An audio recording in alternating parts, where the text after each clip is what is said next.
कभी अगर बनना हो तो बाज बनना, लेकिन कभी तोता मत बनना। तोता बोलता तो बहुत है, लेकिन ज्यादा ऊंचाई तक उड़ नहीं सकता। बाज बोलता बहुत कम है, लेकिन सबसे ऊंचाई पर उड़ता है, और बाकी पंछियों का राजा होता है एक बाज। आज मैं आपको 5 ऐसे पॉइंट्स बताऊंगा जो कि हर इंसान को बाज से सीखना चाहिए, और लाइफ की बहुत बड़ी लर्निंग है इन 5 पॉइंट्स में।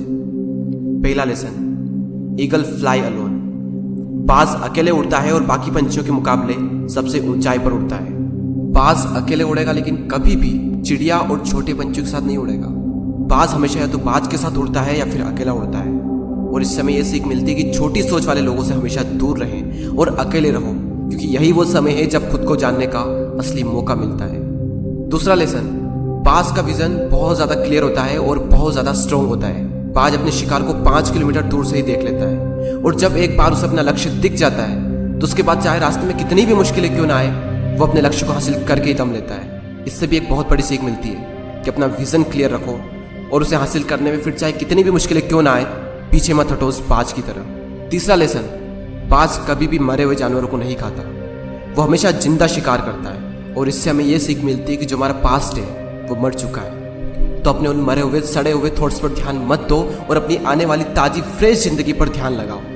अपने पास्ट की पुरानी यादें जो तुम्हें तंग करती है, उन्हें वही रहने दो जहां पर उसकी जगह है, और तुम्हारे पास्ट की जगह है तुम्हारे पास्ट में, उसे वर्तमान में जगह मत दो।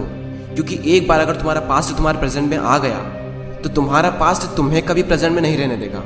पास्ट में तुम्हारे साथ कितना भी बुरा क्यों ना हुआ हो, वो सब यादें, वो सब थॉट्स मर चुके हैं, और उस बाज की तरह बनो जो कभी भी मरी हुई चीजों को नहीं खाता। चौथा लेसन, जब आंधी तूफान आते हैं तो बाज बहुत ज्यादा एक्साइटेड हो जाता है। जब बारिश होती है तो सारे पंछी छिपकर बैठ जाते हैं, लेकिन बाज को बड़ा मजा आता है। जब तेज हवाएं चलती है तो बाज उन हवाओं के सहारे और तेजी से ऊपर की ओर उठता है, और ऊपर उड़ते उड़ते इतना ऊपर उड़ जाता है कि बादलों से भी ऊपर पहुंच जाता है। और इससे भी एक बहुत बड़ी सीख मिलती है कि मुसीबत में मजा ढूंढो। और नेपोलियन हिल ने एक बार कहा था कि हर बड़ी चुनौती अपने साथ में एक बहुत बड़ा अवसर लेकर आती है।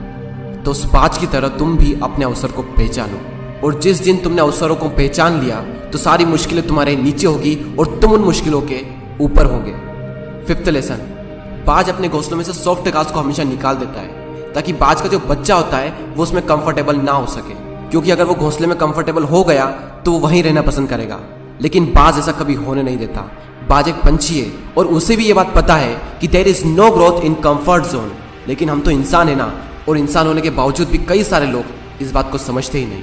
आप जितना ज़्यादा कंफर्ट जोन में रहोगे, आपकी लाइफ आने वाले टाइम में उतनी ही ज़्यादा अनकंफर्टेबल हो जाएगी।